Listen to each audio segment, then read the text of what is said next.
آمين والعاقبة للمتقين والصلاة والسلام على سيد الأنبياء والمرسلين سيدنا محمد وعلى آله وأصحابه أجمعين أما بعد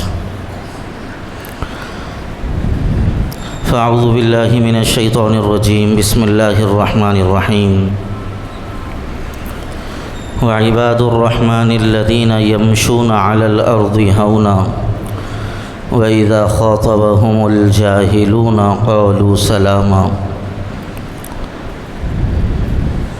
صدق الله العظيم اللهم صل وسلم وبارك على سيدنا محمد وعلى آله وصحبه أجمعين قابل قدر معزز بھائیوں بزرگوں نوجوان دوستوں، قرآن کریم میں اللہ تبارک و تعالیٰ نے انسانوں کی پیدائش کا مقصد بیان فرمایا وَمَا خَلَقْتُ الْجِنَّ وَالْإِنسَ إِلَّا لِيَعْبُدُونَ کہ ہم نے انسانوں کو اور جنات کو ہماری عبادت کے لیے پیدا کیا ہے،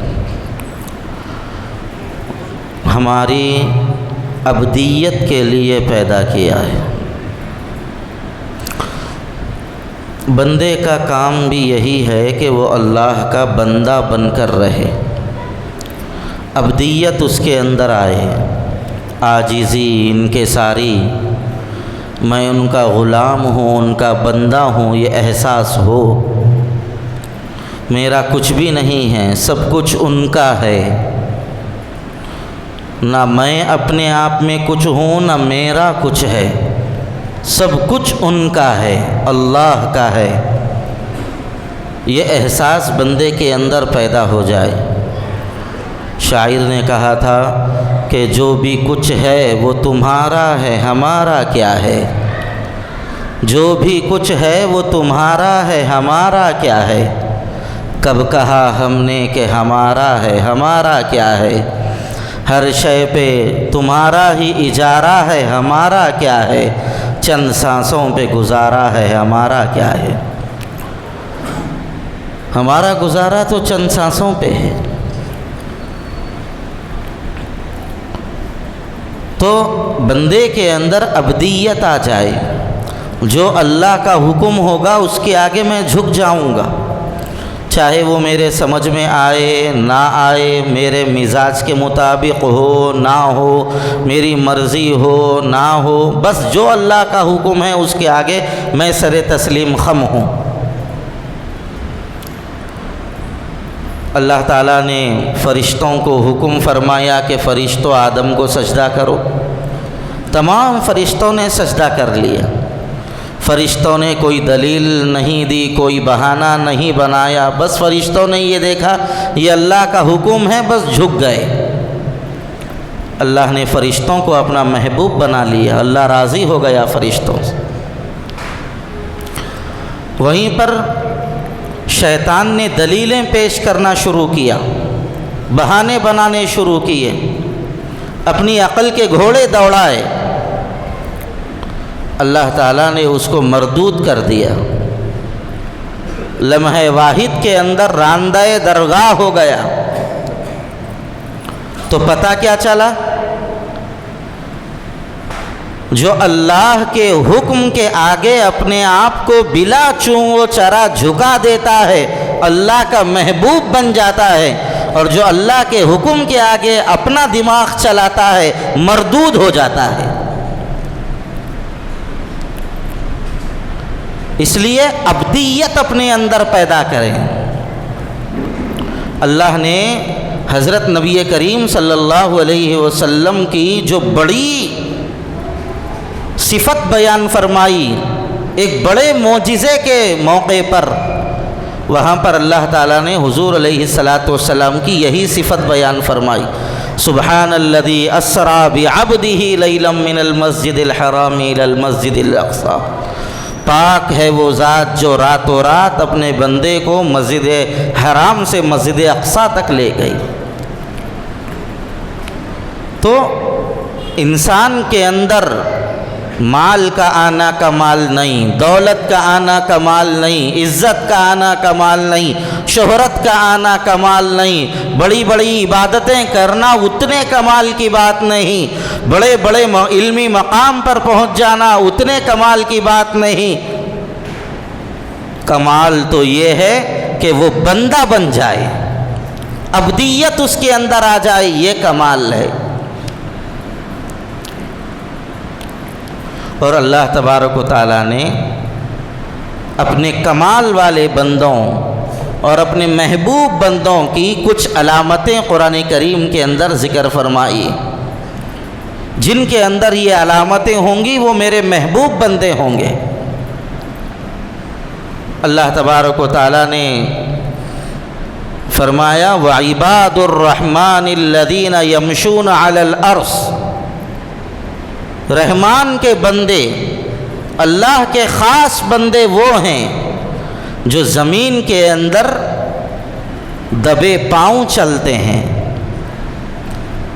زمین کے اندر اکڑ کر نہیں چلتے، اپنی حیثیت اور پوزیشن دکھاتے ہوئے نہیں چلتے، اترا کر نہیں چلتے، قدموں کو زمین پر مار کر نہیں چلتے، سینے کو چوڑا کر کے سینے کو باہر نکال کر نہیں چلتے، اتراتے نہیں، اکڑتے نہیں، زمین میں عاجزی کے ساتھ، تواضع کے ساتھ چلتے ہیں۔ ایسے بندے اللہ کو پسند ہیں۔ اور قرآن کریم میں اللہ تعالیٰ نے فرمایا وَلَا تَمْشِ فِي الْأَرْضِ مَرْحًا، زمین کے اندر اکڑ کر مت چلو، ایسا مت چلو کہ تمہاری طاقت، تمہارے جسم کی بناوٹ اور شناخت بہت معیاری ہے، ایسے انداز سے مت چلو، زمین میں عاجزی کے ساتھ چلو، سینہ اکڑا کر مت چلو۔ آج کل ہمارے بعض نوجوان بچوں کے اندر رفتہ رفتہ یہ بری عادت بہت زیادہ آتی جا رہی ہے کہ وہ اپنے سینوں کو چوڑا کر کے لوگوں کے سامنے آنے کو اپنے لیے فخر کی بات تصور کر رہے ہیں۔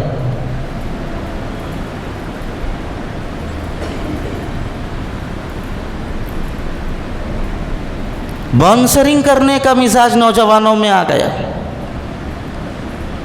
تھوڑے دن جم کو چلے گئے، 2-4 پوڑراں کھا لیے، بس بدن کے 2-4 اعضاء ابھر گئے، باؤنسرنگ کرنے کا مزاج۔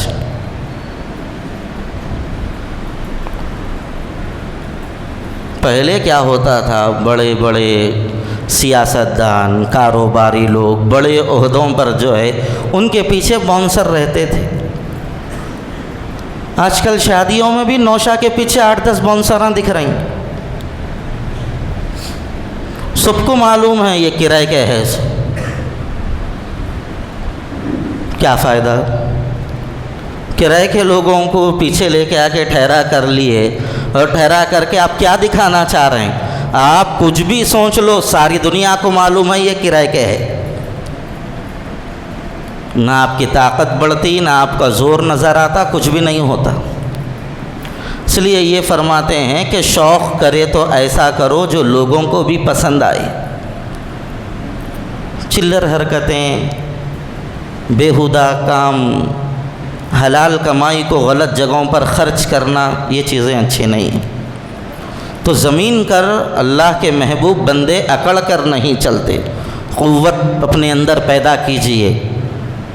میں تو نوجوانوں سے کہتا ہوں جیم کو جاؤ، دنگل کو جاؤ، صحت بناؤ، قوت بناؤ، 10 لوگوں سے لڑنے کا حوصلہ اپنے اندر رکھو، 4-5 لوگوں کو پچھاڑنے کا جذبہ اپنے اندر رکھو، لیکن لوگوں کو نظر آؤ تو سیدھا سادہ انسان نظر آؤ۔ وقت پڑنے پر اپنی طاقت کا مظاہرہ کرو، اپنے بدن کی نمائش مت کرو۔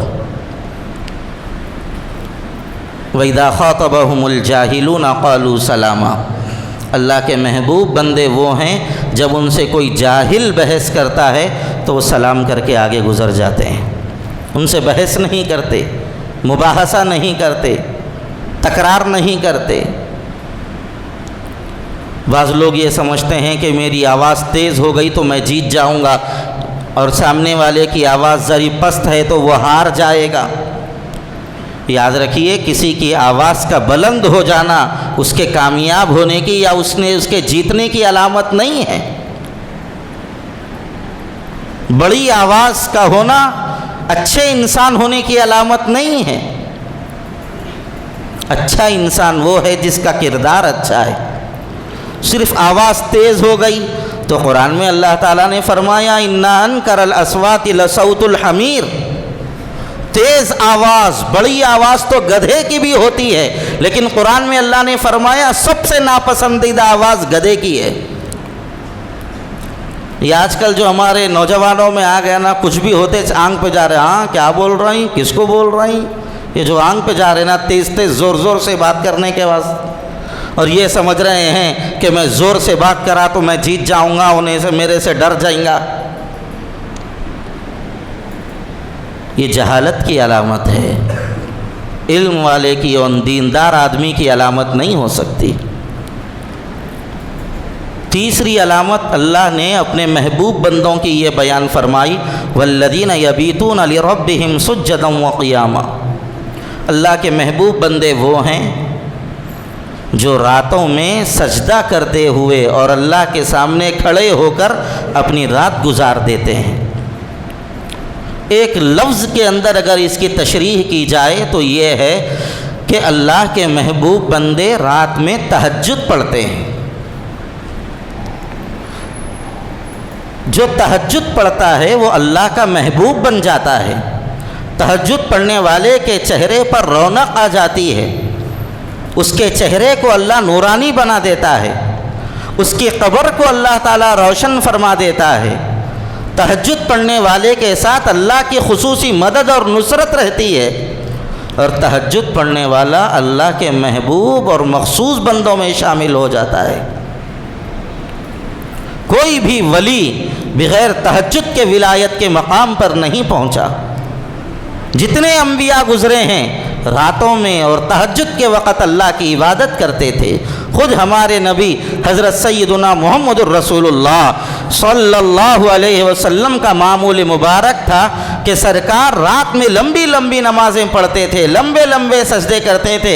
احادیث میں ہے حضور اتنا لمبا قیام کرتے تھے اللہ کے سامنے، سرکار کے پیروں میں ورم آ جاتا تھا۔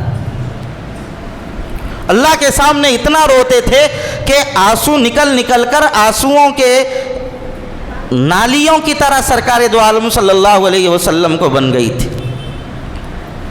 اس لیے راتوں میں اللہ تبارک و تعالیٰ کے سامنے جاگ کر اللہ کی عبادت کرنا، فجر پڑھتے ہی ہیں، اذان سے آدھا گھنٹہ پہلے اگر آپ اٹھ جائیں تو آپ کی آسانی سے تہجد ہو سکتی ہے۔ تہجد کا اہتمام کریں، زمین کے اوپر اکڑ کر نہ چلیں۔ اور حضور علیہ الصلاۃ والسلام کا اب معمول مبارک دیکھیے چلنے کا، تو حضور علیہ السلام کے بارے میں یہ بات شمائل ترمذی کے اندر لکھی ہوئی ہے، سرکار ایسا چلتے تھے جیسا کسی ڈھلان کے اندر اتر رہے ہیں۔ یعنی آدمی کسی ڈھلان کے اندر اگر چلے تو لامحالہ اس کا سینہ جھک جاتا ہے، تو حضور علیہ الصلاۃ والسلام اتنی عاجزی کے ساتھ چلتے تھے کہ سرکار دو عالم صلی اللہ علیہ وسلم کا سینہ مبارک جھکا ہوا ہوتا تھا، اور تیز رفتار قدم کو جما کر اللہ کے نبی چلتے تھے۔ یہ انداز تھا پیارے رسول صلی اللہ علیہ وسلم کے چلنے کا۔ اور کبھی کبھی تیز بھی چلتے تھے حضور، کوئی اہم کام آ جائے۔ کسی جاہل سے بحث نہیں کرنا چاہیے، یہ بھی اللہ کے محبوب بندے ہونے کی علامت ہے۔ اور راتوں میں تہجد پڑھنا چاہیے، یہ بھی اللہ کے محبوب بندے ہونے کی علامت ہے۔ اور اللہ کے محبوب بندے ہونے کی اور ایک علامت یہ ہے کہ اللہ کے محبوب بندے جہنم سے پناہ چاہتے ہیں۔ والذین یقولون ربنا اصرف عنا عذاب جہنم ان عذابها کان غراما، اللہ کے محبوب بندے وہ ہیں جو جہنم سے پناہ چاہتے ہیں۔ اللہ سے کہتے ہیں اے اللہ جہنم کے عذاب سے ہماری حفاظت فرمائیے۔ یہ اللہ کے محبوب بندے ہونے کی علامت ہے۔ جہنم سے کیوں پناہ چاہنا چاہیے؟ کہ وہ عذاب کی جگہ ہے، وہاں پر آگ ہے، وہاں پر سانپ ہیں، بچھو ہیں، زقوم کا درخت ہے، بڑی خطرناک وہ جگہ ہے، تکلیفوں کا وہ پورا منظر ہے۔ کیا جہنم سے اس لیے ڈرنا چاہیے؟ اس لیے پناہ چاہنا چاہیے؟ یہ تو ہے ہی۔ عارفین کاملین نے فرمایا جہنم سے اس لیے پناہ چاہنا چاہیے کہ وہ اللہ کے ناراض، جن لوگوں سے اللہ ناراض ہے ان لوگوں کے رہنے کی جگہ ہے، وہ اللہ کی پسندیدہ جگہ نہیں ہے، اس لیے جہنم سے پناہ چاہنا ہے۔ اس لیے روزانہ دعا کرنا چاہیے، اے اللہ ان جگہوں سے بچائیے جن جگہوں کو آپ پسند نہیں کرتے، ان لوگوں سے بچائیے جن لوگوں کو آپ پسند نہیں کرتے، اور ان چیزوں سے بچائیے جن چیزوں کو آپ پسند نہیں کرتے۔ یہ دعا روزانہ مانگنا چاہیے، اے اللہ جن کو تو پسند نہیں کرتا ان سے بچا لے، جن جگہوں کو تو پسند نہیں کرتا ان جگہوں سے بچا لے، جن چیزوں کو تو پسند نہیں کرتا ان چیزوں سے بچا لے۔ یہ دعا ضرور کرنا چاہیے روزانہ۔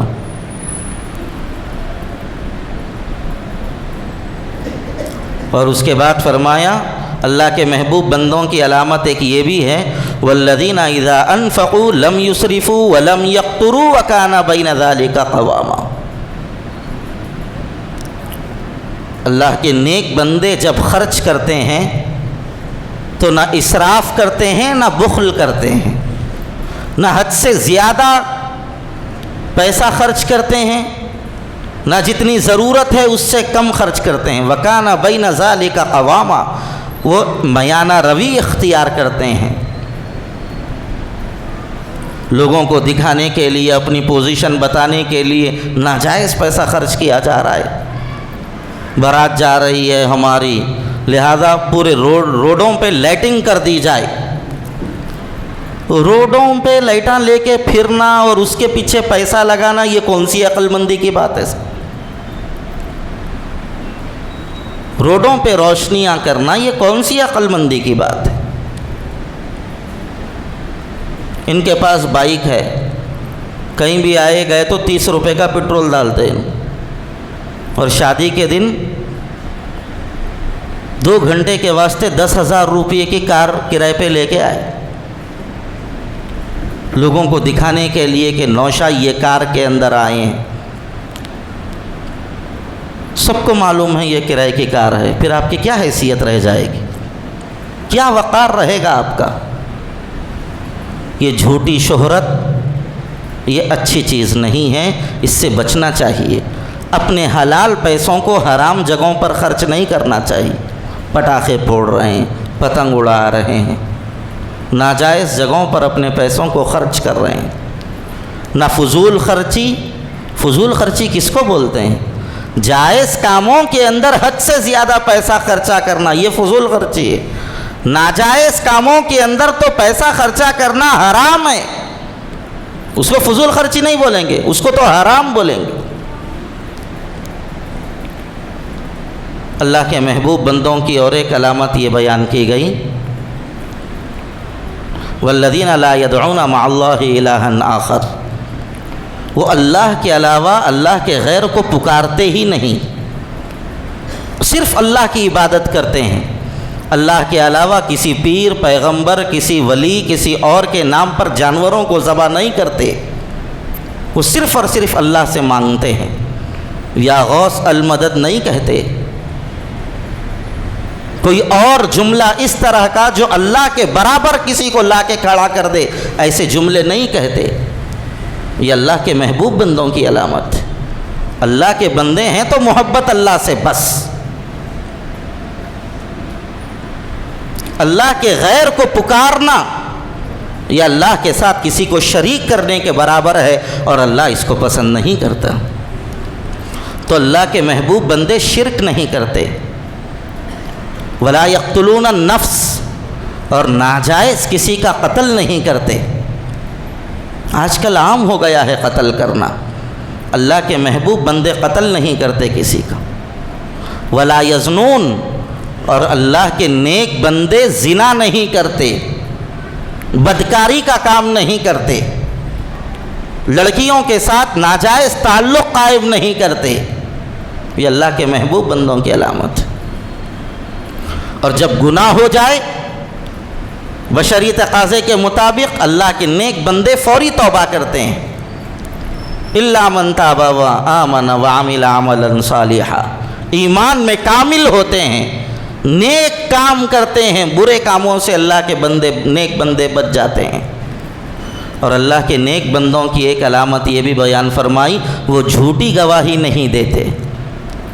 جھوٹی گواہی نہیں دیتے، جھوٹ نہیں بولتے.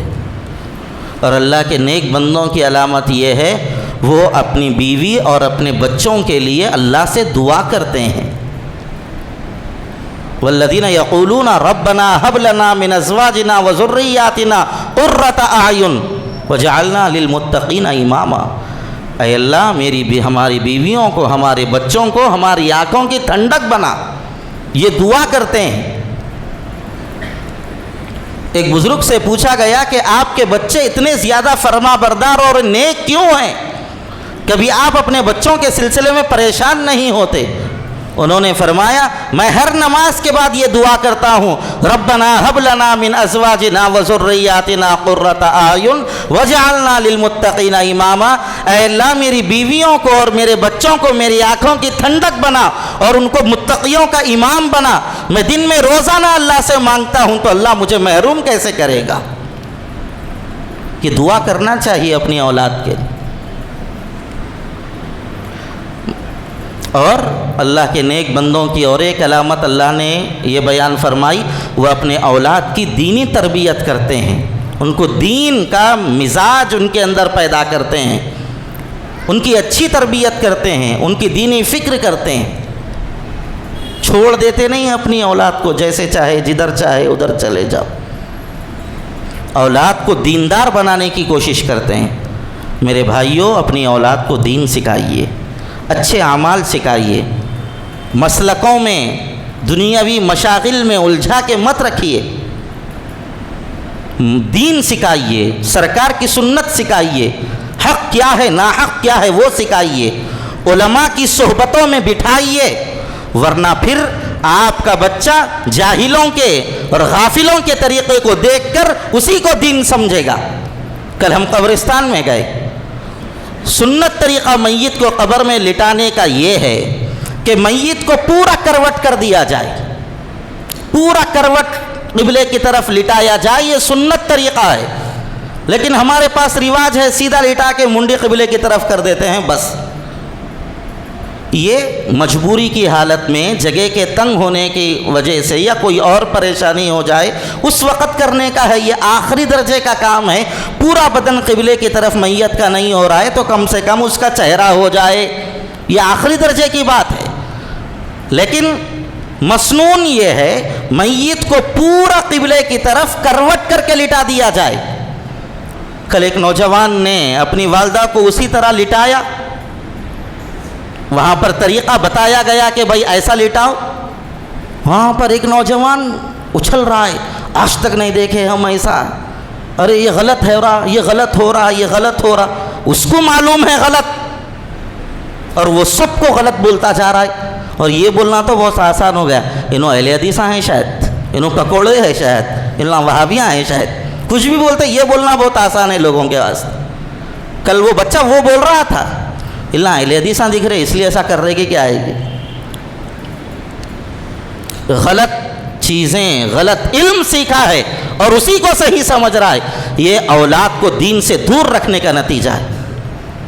جنازے کی نماز نہیں پڑھتے صاحب، قبرستان میں آ کے ٹھہر کے چیختے ہیں بھائی دونوں پیروں کے بیچ میں سے مٹھی نکو لیو، دونوں پیروں کے بیچ میں سے مٹھی نکو لیو. جو مٹھی کو کھندل رہے وہ مٹھی ڈالے تو چلتا، دونوں پیروں کے بیچ میں سے مٹھی چلے گئی تو نکو لیو نکو لیو. غلط ہے. یہ کیا ہے بھائی؟ دین سیکھو اللہ کے واسطے. غافلوں کے، جاہلوں کے طریقوں ہی کو دین سمجھ لینا یہ ناواقفیت کی علامت ہے. میرے بھائیوں، اگر ہم دین نہیں سیکھیں گے دین کے نقشے میں رہ کر گمراہ ہو جائیں گے، اس لیے دین سیکھنے کی ضرورت ہے۔ اللہ ہم لوگوں کو صحیح علم و عمل کی اپنے کرم سے توفیق عطا فرمائے۔ وآخر دعوانا الحمد للہ رب العالمین۔